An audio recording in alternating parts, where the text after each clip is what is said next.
இடிக்கும் என்று சொன்னார்கள். மழையை பற்றியோ இடியை பற்றியோ கவலைப்படாமல் கோவையிலே நடைபெறக்கூடிய கண்டன ஆர்ப்பாட்டத்தில் பங்கேற்போம் என்கிற உறுதியேற்று பல்லாயிரக்கணக்கில் திரண்டிருக்கக்கூடிய தாய்மார்களே, சகோதரிகளே, ஊடக நண்பர்களே, தோழர்களே, பொதுமக்களே, உங்கள் அனைவருக்கும் முதலில் அன்பான வணக்கத்தை தெரிவித்துக் கொள்கின்றோம். இங்கே நடைபெற்றுக் கொண்டிருக்கிற இந்த ஆர்ப்பாட்டம் என்பது ஜெகத்குரு சக்கி வாசுதேவ் என்கிற ஒரு சாமியார்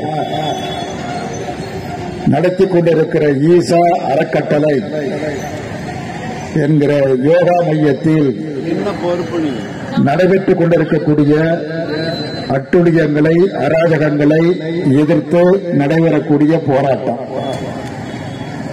ஒரு தனிப்பட்ட நபருக்கு எதிரான போராட்டம் அல்ல. இந்த யோகா மையம் நீண்ட நெடுங்காலமாக நடைபெற்று வருகிறது.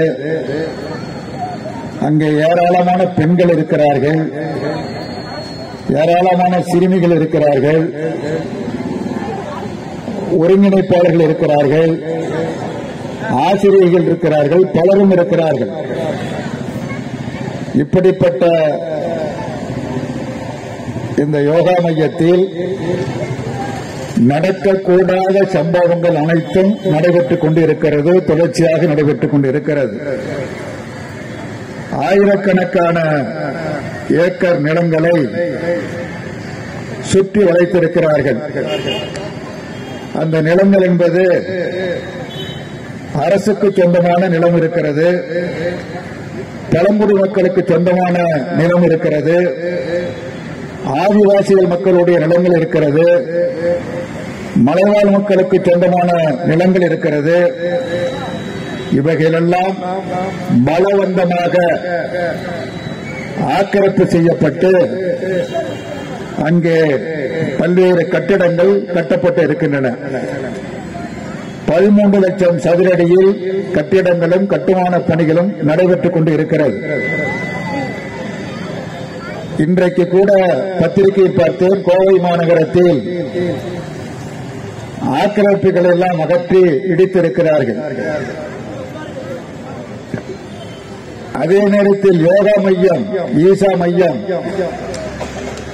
பழங்குடி மக்களுக்கு சொந்தமான நிலத்தை அபகரித்திருக்கிறது, அரசுக்குரிய நிலங்களை அபகரித்திருக்கிறது, வனத்திற்குரிய நிலங்களை அபகரித்திருக்கிறது, ஆதிவாசிகளுக்குரிய நிலங்களை அபகரித்திருக்கிறது. அதன் மீது ஏன் சட்டம் பாயவில்லை என்பது தெரியவில்லை, புதிராக இருக்கிறது. நான் கடந்த 17ஆம் தேதி கோவைக்கு வேறொரு பணியாக வந்திருந்த பொழுது இன்று நடைபெறக்கூடிய ஆர்ப்பாட்டம் குறித்து பத்திரிகையாளர்களிடத்திலே பேட்டியளித்தேன். 23ஆம் தேதி இந்த ஈசா யோகா மையத்தை கண்டித்து இந்திய மாதர் தேசிய சம்மேளனத்தின் சார்பில் ஒரு ஆர்ப்பாட்டம் நடக்க இருக்கிறது. அதனை இந்திய கம்யூனிஸ்ட் கட்சி அந்த போராட்டத்தை ஆதரிக்கிறது. அனைத்து பெண்களும் பெற்றோர்களும் இந்த போராட்டத்திற்கு ஆதரவளிக்க வேண்டும் என்று வேண்டுகோள் விடுத்திருந்தோம். அது பற்றி சில பத்திரிகைகள் செய்திகள் வெளியிட்டன, பல பத்திரிகைகளும் செய்திகளை வெளியிடவில்லை. இந்த ஈசா யோகா மையம் என்று சொன்னாலே தொடர்ச்சியாக இங்கு நடைபெற்று வரக்கூடிய அக்கிரமங்களை, அநியாயங்களை தொடர்ந்து வெளியிட்டு வரக்கூடிய பத்திரிகை ஒரே ஒரு பத்திரிகை என்று சொன்னால் நக்கீரன் வார பத்திரிகை ஒன்று மட்டும்தான் தொடர்ந்து செய்திகளை வெளியிட்டு வருகிறது. மற்றவர்கள் என்ன காரணத்தினாலோ அச்சப்படுகிறார்கள், பயப்படுகிறார்கள். என்ன காரணம் என்று தெரியவில்லை. 17ஆம் தேதி கொடுத்த பேட்டிற்கு ஈசா மையத்தில் இருந்து மறுப்பு தெரிவித்து அறிக்கை வெளியிடுகிறார்கள். ஈசா அறக்கட்டளையின் சார்பில் அறிக்கை வெளியிட்டிருக்கிறார்கள். அது தினமணி பத்திரிகையில் பெரிய செய்தியாக வந்திருக்கிறது. நான் சொன்ன எல்லாவற்றையும் மறுக்கவில்லை. நிலங்கள் குறித்து குறிப்பிட்டு சொன்னதற்கு மட்டும் மறுப்பு தெரிவித்து இதற்கெல்லாம் வருவாய்த்துறை அனுமதி அளித்திருக்கிறது. நாங்கள் ஆக்கிரமித்து வைத்திருக்கக்கூடிய நிலங்களுக்கு அது ஆக்கிரமிப்பு இல்லை, சட்டபூர்வமானது என்று மாவட்ட நிர்வாகம் எங்களுக்கு அனுமதி அளித்திருக்கிறது. அதற்கான சான்றிதழை கொடுத்திருக்கிறது, வருவாய்த்துறை கொடுத்திருக்கிறது. ஆகவே இந்திய கம்யூனிஸ்ட் கட்சியினுடைய மாநில செயலாளர் விவரங்களை கேட்டு தெரிந்து கொண்டு அறிக்கையில் கொடுக்க வேண்டாம் என்று எனக்கு அவர்கள் அறிவுரை வழங்கியிருக்கிறார்கள். யார் அறிவுரை வழங்கினாலும் அது பரிசீலனைக்கு உரியதுதான், நான் மறுப்பதற்கு இல்லை. ஆனால் நான் எழுப்பிய பல்வேறு பிரச்சனைகளுக்கு எந்த பதிலும் இல்லை. நிலத்திற்கு மட்டும் மறுப்பு. அது வருவாய்த்துறை இப்படி சான்று கொடுத்திருக்கிறது என்பது. வருவாய்த்துறை கொடுத்திருக்கிற சான்று குறித்து விசாரணை நடத்தப்பட வேண்டும். வருவாய்த்துறை ஈசா மையத்திற்கு அடிமையாக இருக்கிறது, அதுதான் யதார்த்தமான உண்மை. ஆகவே அது குறித்தும் விசாரிக்கப்பட வேண்டும் என்றது நேரத்தில் நான் கேட்டுக்கொண்டு, இந்த ஜெகத்குரு ஜக்கி வாசுதேவ் பல்வேறு கொலை குற்றங்களுக்கு உள்ளான ஒரு குற்றவாளி, ஒரு கொலையாளி என்று பகிரங்கமாக குற்றம் சாட்டுகிறோம். முதல் கொலை யார் கொலை என்று சொன்னால் அவருடைய மனைவி விஜி மர்மமான முறையில் கொலை செய்யப்பட்டார். அந்த ஈசா மையத்தில் நடைபெறக்கூடிய விருந்து நடைபெறுகிறது. என்ன விருந்து? பிரியாணி விருந்தா, இல்ல சைவ விருந்தா அல்லது அசைவ விருந்தா என்றால் அப்படிப்பட்ட விருந்து அல்ல, போதை விருந்து வழங்கப்படுகிறது. எல்லாம் வர்ற குடிச்சிட்டு ஆடுற விருந்து நடைபெறுகிறது. அன்றைய தினம் இந்த சத்குரு ஜக்கி வாசுதேவனுடைய மனைவி விஜி மர்மமான முறையில் இறக்கிறார். அவருடைய தந்தை கந்தண்ணா காவல் நிலையத்தில் புகார் கொடுத்திருக்கிறார். என்னுடைய மகளின் சார்பில் மர்மச்சாவாக இருக்கிறது, ஆகவே இது குறித்து விசாரிக்கப்பட வேண்டும் என்று புகார் அளித்திருக்கிறார். இதுவரையிலும் எந்த நடவடிக்கையும் எடுக்கப்படவில்லை. சுபஸ்திரி என்கிற பெண், திருமணமான பெண், இங்க ஆசிரமத்தில் தான் தங்கியிருந்தாங்க. 2 ஆண்டுகளுக்கு முன்பு மர்மமான முறையில் இறந்து போனார். அந்த பெண் இறந்து போனார். அவரது கணவர் காவல் நிலையத்தில் புகார் கொடுத்தார். புகார் கொடுத்தவரே புகாரை திரும்ப பெற்றுக் கொண்டார். ஏன் திரும்ப பெற்றார் என்பது தெரியவில்லை. 2 ஆண்டுகள் ஆகிறது. அந்த சாவிற்கு இதுவரையில் நீதி கிடைக்கவில்லை.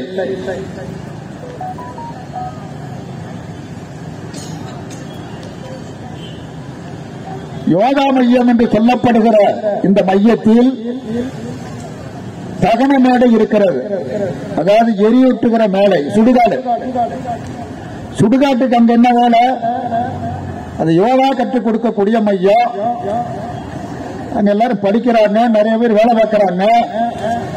வெளிநாட்டில் உள்ளவர்களும் அங்கே தங்கியிருக்கிறார்கள். பல பேர் இருக்கிறாங்க, ஆயிரக்கணக்கில் இருக்கிறாங்க. அந்த மையத்தில் தகன மேடை இருக்கிறது. அந்த தகன மேடை முறையாக அனுமதி பெறப்பட்டதா இல்லையா என்பது வழக்கு நடைபெற்றுக் கொண்டு இருக்கிறது. உயர்நீதிமன்றத்தில் வழக்கு நடைபெற்றுக் கொண்டு இருக்கிறது. இந்த தகன மேடை அமைப்பதற்கு, அந்த இடத்தில் அமைப்பதற்கு யார் அனுமதி கொடுத்தது, யாருடைய ஆட்சியில் அனுமதி கொடுக்கப்பட்டது என்பது கேள்விக்குறியாக இருக்கிறது. இதுவரையில் அதற்கு தெளிவான எந்த பதிலும் இல்லை. என்ன சொல்லுகிறார் என்று சொன்னால், வெளிநாட்டில் இருந்து வந்து தங்கியிருப்பவர்கள் விசா காலம் முடிந்த பிறகு, அனுமதி முடிந்த பிறகு தங்களுடைய தாய்நாட்டிற்கு திரும்பி செல்ல வேண்டும். அவர்கள் அவ்வாறு திரும்பி செல்வது இல்லை. திருட்டுத்தனமாக இங்கே தங்கியிருக்கிறார்கள். அப்படி தங்கியிருப்பவர்கள் மரணமடைந்து விட்டால் அது வெளியே தெரியாமல் இருப்பதற்கு இந்த தகன மேடை பயன்படுத்தப்படுகிறது என்று சொல்லப்படுகிறது. ஆகவே இது குறித்து விசாரிக்க வேண்டுமா வேண்டாமா? யோகா மையத்தில் தகனமேடை இருப்பதற்கான காரணம் என்ன?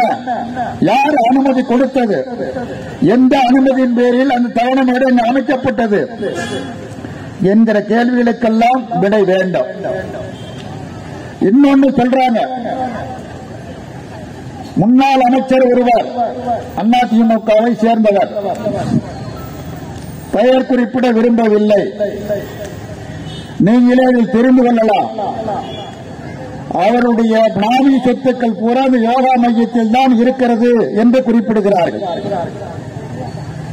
அவருடைய காலத்தில் தான் அங்கே கட்டப்பட்ட கட்டிடங்கள், தகனமேடை போன்றவைகள் அனுமதிக்கப்பட்டதாகவும் கூறப்படுகிறது. ஆகவே இவைகள் குறித்தெல்லாம் விசாரணை மேற்கொள்ளப்பட வேண்டும். அண்மையில் இந்த செய்தி, இந்த யோகா மையத்தில் நடக்கக்கூடிய அநியாயங்கள், அட்டுழியங்கள், அக்கிரமங்கள் வெளியில் வருவதற்கு மிக முக்கியமான காரணம், கோவையில் இருக்கக்கூடிய வேளாண்மை பல்கலைக்கழகத்தில் பேராசிரியராக பணியாற்றி ஓய்வு பெற்ற திரு காமராஜ் அவர்கள் இங்கே வந்திருக்கிறார்கள். இங்கே இருக்கிறார், மேடைக்கு முன்னாலே இருக்கிறார். அவருடைய 2 மகள்கள், அவர்தான். ஒருவர் பெயர் லதா, வயது 39. மற்றொரு பெண்ணின் பெயர் கீதா, 42. மூத்த மகள் கீதா, இளைய மகள் லதா.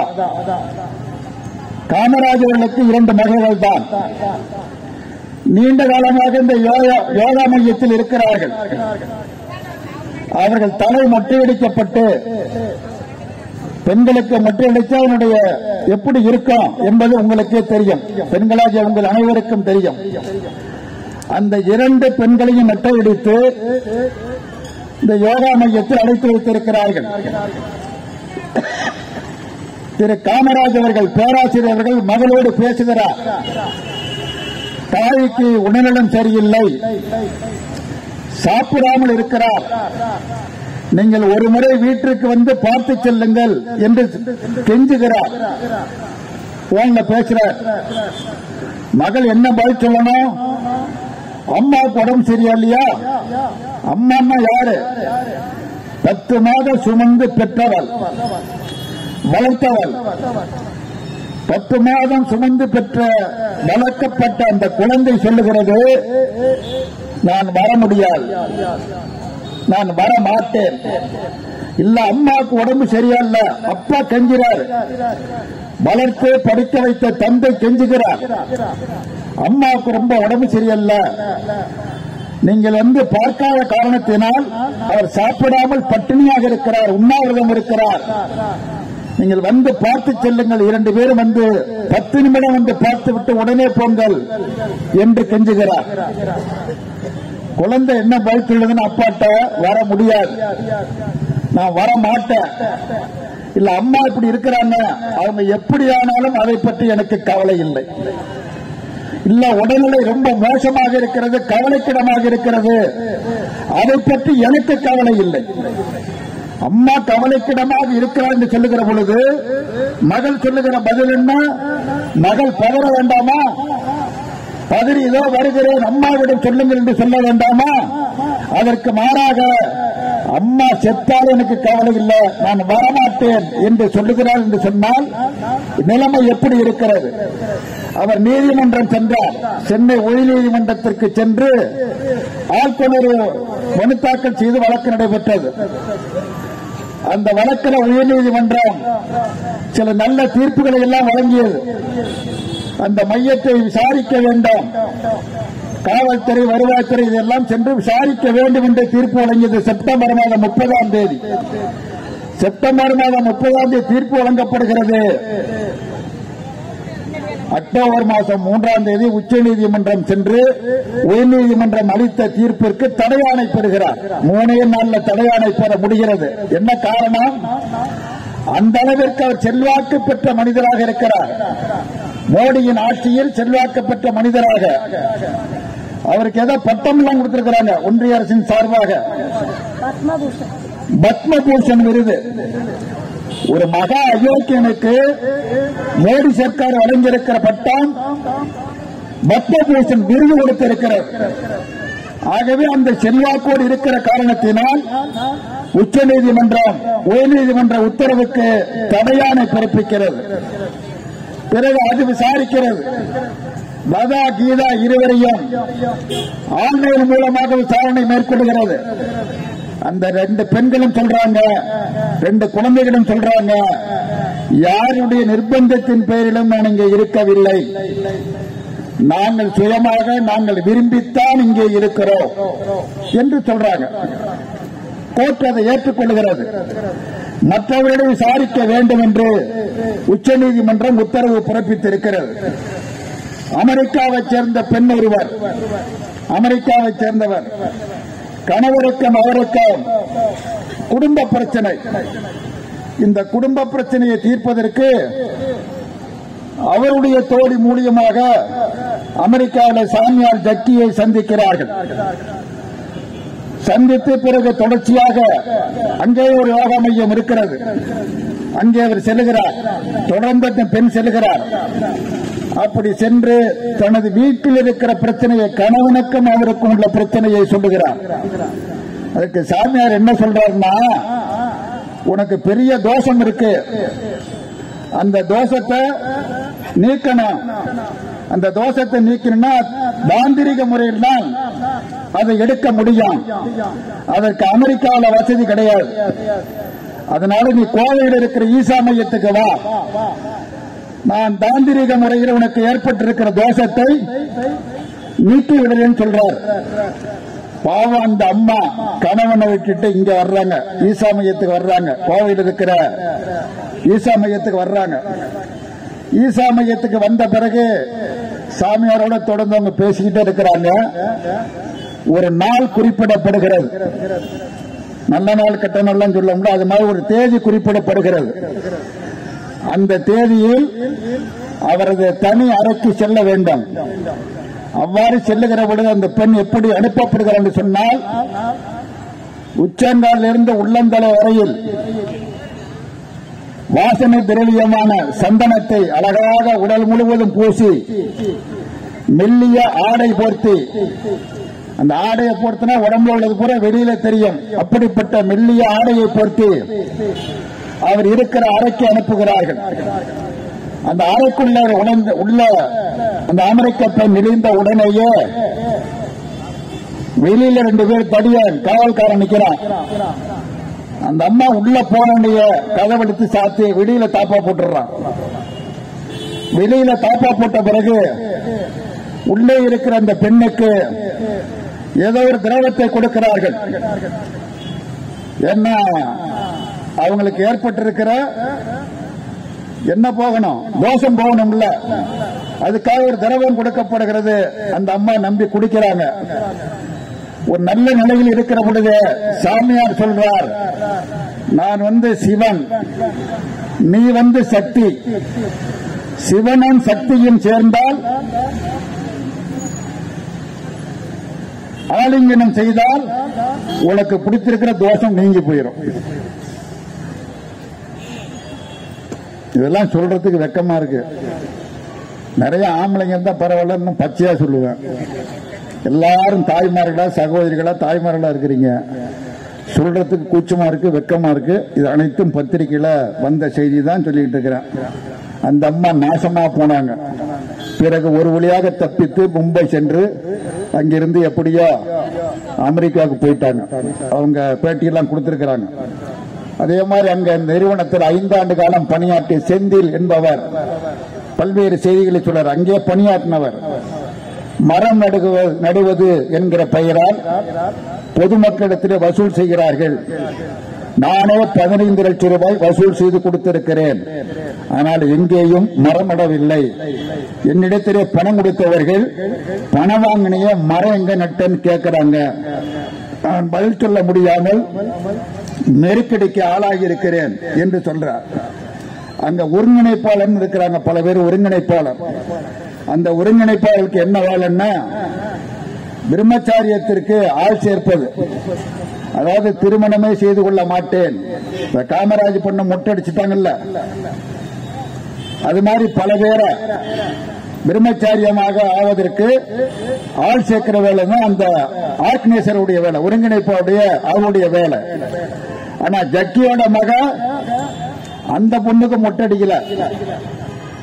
அந்த பொண்ணு நல்லா இருக்கு, திருமணம் செய்து அமெரிக்காவில் இருக்கு, அவருடைய மகள் அமெரிக்காவில் இருக்கு. நீதிமன்றமே கேட்டுச்சு, ஏயா ஓ மகளுக்கு மொட்டையடிக்க மாட்ட, ஓ மகளுக்கு கல்யாணம் பண்ணி வைப்ப, ஆனா ஊராட்டு பிள்ளைய பூரா இந்த மாதிரி நீ பண்ணுவியா, மொட்டையடிப்பியா என்று உயர்நீதிமன்றமே கேள்வி எழுப்பி இருக்கிறது. அதையே இந்த ஒரு செந்திலும் பேட்டியில பல்வேறு விஷயங்களை சொல்றார். அங்குள்ள குழந்தைகளுக்கு 2 வேளை மட்டும்தான் சாப்பாடு, 3 வேளை கிடையாது. 20 மணி நேரம் வேலை, 1.5 மணி நேரம் யோகா, 2 மணி நேரம் மட்டும்தான் தூக்கம் என்று இருந்தால் அவர்கள் எப்படி இருப்பார்கள் என்பதை நீங்களே புரிந்து கொள்ளலாம்.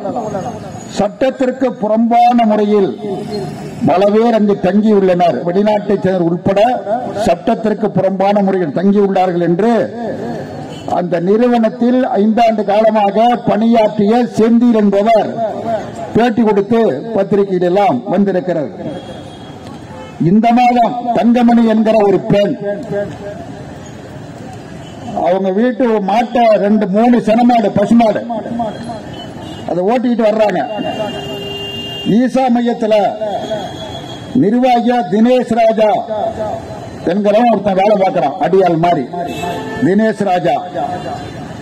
அவன் மாட்டு மேல 3 மாட்டு மேலையும் மோதி எல்லாம் செனமாடு 3 பசுமாடு, மிக கடுமையாக 3 மாடுகளும் பாதிக்கப்படுகிறது. அந்த அம்மா காவல் நிலையத்தில் புகார் கொடுக்கிறாங்க, ஆலந்தூர் காவல் நிலையத்தில் புகார் கொடுக்கிறாங்க, உரிய நடவடிக்கை எடுக்கப்படவில்லை. பிறகு மாவட்ட காவல்துறை கண்காணிப்பாளர் எஸ்பியை சந்தித்து புகார் மனு கொடுக்கிறார்கள். அதன் மீது மாவட்ட காவல்துறை கண்காணிப்பாளர் அவர்கள் அவர் சொல்றார், எஃப்ஐஆர் போடு, யாரா இருந்தா எஃப்ஐஆர் போட, அவன் மேல எஃப்ஐஆர் போடு என்கிறாரு. எஃப்ஐஆர் போடப்பட்டிருக்கிறது. 192/224 2024 என்ற எண்ணில் 285, 81, 325 ஆகிய 2 பிரிவுகளில் வழக்கு போடப்பட்டுள்ளது. இதுவரையில் கைது செய்யப்படவில்லை. இவர் என்ன செய்யறாருன்னா, தனக்கு ஏற்பட்டிருக்கிற களங்கத்தை போக்கிக் கொள்வதற்கு அஜர்பைஜானில காலநிலை மாற்றம் குறித்து ஒரு மாநாடு நடைபெறுகிறது. அந்த மாநாட்டில் இந்தியாவே பங்கேற்கவில்லை, இந்த மாநாட்டை புறக்கணித்தது. இந்த மாநாட்டில் கலந்து கொள்ள மாட்டோம் என்று புறக்கணித்தது. பணம் கட்டி அங்கு யார் வேணாலும் போகலாம். வெளிநாட்டிலிருந்து வருகிற அமைச்சர்கள் அவர்கள் அமர்வதற்கான இடம், அதிகாரிகள் அமர்வதற்கான இடம், அது இல்லாம சொந்தமா காசு கொடுத்து நானும் உட்கார்ந்துக்கிறேன்னா இடத்துல ஓரத்தில் உட்கார்ந்துக்கலாம்.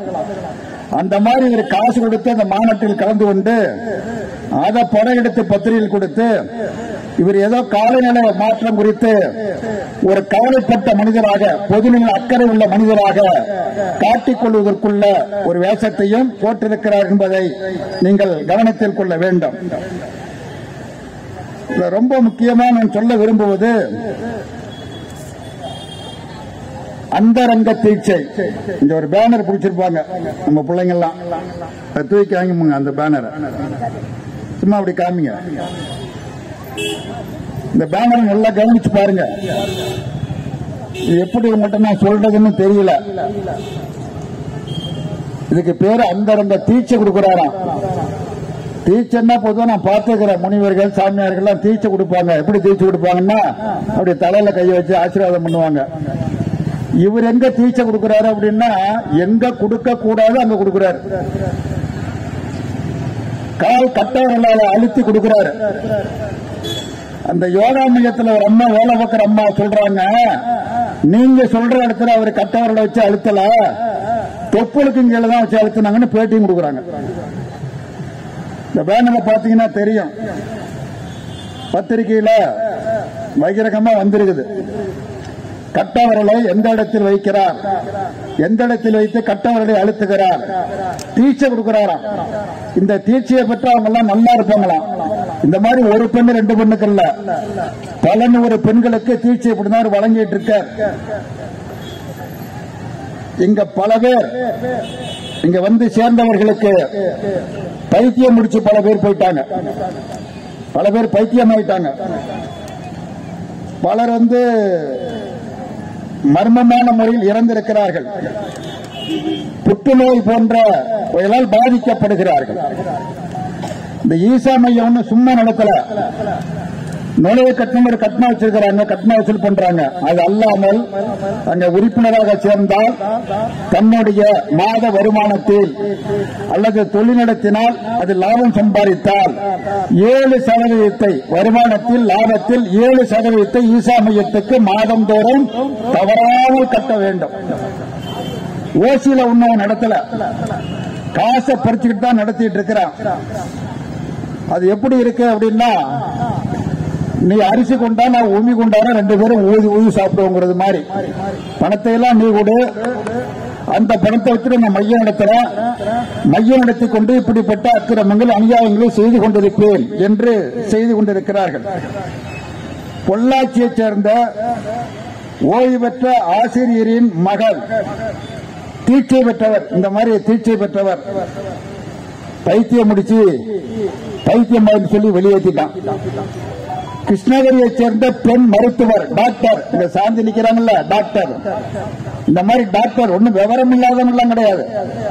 கிருஷ்ணகிரியைச் சேர்ந்த பெண் மருத்துவர் தீட்சை பெற்றவர் நுழைவாயிலேயே, ஆசிரம நுழைவாயிலேயே விபத்துக்கு உள்ளாகி மர்மமாக இறந்து போனார். இன்று வரைக்கும் என்ன ஆனது என்று தெரியாது, அப்படி கொல்லப்பட்டிருக்கிறாங்க. இந்த மாதிரி ஏராளமான செய்திகள் இருக்கிறது. இது சில பேர் ஒரு அமைப்பின் சார்பில் நக்கீரன் பத்திரிகை எதிர்த்து, நக்கீரன் பத்திரிகை இந்த யோகா மையத்திற்கு எதிராக செய்திகள் வெளியிடுகிறார்கள் சொல்லி கண்டித்து ஒரு 6-7 பேரை வச்சு ஒரு ஆர்ப்பாட்டம் நடத்தி அதுல வரமுறை இல்லாமல் பேசி அவர் மீது வழக்கு போடப்பட்டு கைது செய்யப்பட்டார். ஒரு அமைப்பினுடைய தலைவருடைய மகனை கைது பண்ணானது. அப்புறம் அப்பா வந்து மறியல் பண்றார், ஆர்ப்பாட்டம் பண்ண வர்றார். காவல்துறை அனுமதி மறுத்தது. அனுமதி மறுத்தக்காக ரோட்ல படுத்துக்கிட்டு அவர் மறியல் பண்ணாரு. அப்புறம் கைது பண்ணி விட்டாங்க. நான் அந்த அமைப்பை பார்த்து கேட்கிறேன், அது ஒரு அமைப்பு, தமிழ்நாட்டில் செயல்பட்டு கொண்டிருக்கக்கூடிய ஒரு அமைப்பு. அந்த அமைப்பு, உனக்கு அம்மா கிடையாதா, உனக்கு அக்கா கிடையாதா, தங்கச்சி கிடையாதா, பொண்டாட்டி கிடையாதா, மகள் கிடையாதான்னு கேட்க விரும்புற. இவ்வளவு அக்கிரமம் அநியாயம் நடைபெறுகிறது. அதை எதிர்த்து குரல் கொடுப்பதற்கு பதிலாக துணிச்சலோடு நக்கீரன் பத்திரிகை செய்தி எடுக்கிறது. அதை எதிர்த்து ஒரு ஆர்ப்பாட்டம் நடத்தறிய உனக்கு வெட்கமா இல்லையா என்று நான் கேட்க விரும்புகிறேன். அதே போல இங்கே ஒரு சட்டமன்ற உறுப்பினர் இருக்கிறார், பாரதிய ஜனதா கட்சியினுடைய மகளிர் அணியின் தேசிய தலைவர். அவர் ஆம்பல் அணிக்கு தலைவர் இல்ல, மகளிர் அணிக்கு தேசிய தலைவர் சகோதரி வானதி சீனிவாசன். இந்தியா பூரா இருக்கிற மகளிருடைய நலன்களை காப்பதற்காக, உரிமைகளை காப்பதற்காக என்று சொல்லப்படுகிற அமைப்பில் அவர் அகில இந்திய தலைவராக இருக்கிறார். அவர் இங்க கோயம்புத்தூர் தான் இருக்கார், சட்டமன்ற உறுப்பினராகவும் இருக்கார். உங்களுக்கு எதுவுமே தெரியாதா? அந்த ஜக்கி வாசுதேவ பண்ற அக்கிரமம், அநியாயம், குழந்தைகளை சீரழிப்பது, பெண்களை சீரழிப்பது, பலரை கொன்று குவித்திருப்பது எதுவுமே உங்களுக்கு தெரியாதா? ஏன் மௌனம் சாதிக்கிறீங்க? ஏன் அமைதியா இருக்கிறீங்க? தினமும் அறிக்கை விட்டு இருக்கீங்களா? எதற்கோ தினமும் பேட்டி கொடுத்துக் கொண்டிருக்கக்கூடிய, அறிக்கை கொடுத்துக் கொண்டிருக்கக்கூடிய வானதி சீனிவாசன் ஏன் இந்த பிரச்சனையில் அமைதி காக்கிறார்? என்ன காரணம்? நீங்கள் மகளிர் அணியினுடைய தேசிய தலைவர். இன்னைக்கு தமிழ்நாட்டில் குக்கிராமத்திலிருந்து பெண்கள் வந்திருக்கிறாங்க, தாய்மார்கள் வந்திருக்கிறாங்க. அங்க கன்னியாகுமரி மாவட்டத்திலிருந்து இங்க வந்திருக்கிறாங்க, நீலகிரியிலிருந்து வந்திருக்கிறாங்க, கிருஷ்ணகிரியிலிருந்து வந்திருக்கிறாங்க, தர்மபுரியிலிருந்து வந்திருக்கிறாங்க, டெல்டா மாவட்டத்திலிருந்து வந்திருக்கிறாங்க, ராமநாதபுரம், விருதுநகர், சிவகங்கை மாவட்டத்திலிருந்து வந்திருக்கிறாங்க. எல்லா மாவட்டங்களிலும் பெண்கள் இங்கே வந்து நியாயம் கேட்கிறார்கள். அங்கே பாதிக்கப்பட்ட பெண்களுக்கு ஆதரவு தெரிவித்து அந்த பெண்களுக்கு பாதுகாப்பு வேண்டும், ஜட்ஜி மீது, சாமியார் மீது நடவடிக்கை எடுக்க வேண்டும் என்று இங்கே போராடிக் கொண்டிருக்கிறார்கள். நீங்க ஏன் ஒண்ணுமே சொல்ல மாட்டேங்கிறீங்க? இந்த ஆர்ப்பாட்டம் மாதர் சங்கத்தினுடைய மாநில குழு கூட்டம் திருப்பூரில் நடைபெற்று எத்தனாம் தேதி? கடந்த 6-7 தேதிகளில் திருப்பூர் நடைபெற்ற பொழுது இந்த பிரச்சனை குறித்து, இந்த ஈசா மையம் குறித்து விவாதித்து மிகப்பெரிய அநியாயமும் அக்கிரமும் நடைபெறுகிறது, பெண்கள் சீரழிக்கப்படுகிறார்கள், குழந்தைகள் சீரழிக்கப்படுகிறார்கள், ஆகவே நம்முடைய கடுமையான கண்டனத்தை தெரிவிக்க வேண்டும், 23ஆம் தேதி கோவையில் ஆர்ப்பாட்டம் நடத்துவோம் என்று முடிவு செய்து இங்கே வந்திருக்கிறார்கள். இந்த அறிவிப்பிற்கு பிறகு ஜனநாயக மாதர் சங்கத்தின் சார்பில் நேற்று முன்தினம் கடந்த 21ஆம் தேதி அவர்களும் இதே பிரச்சனை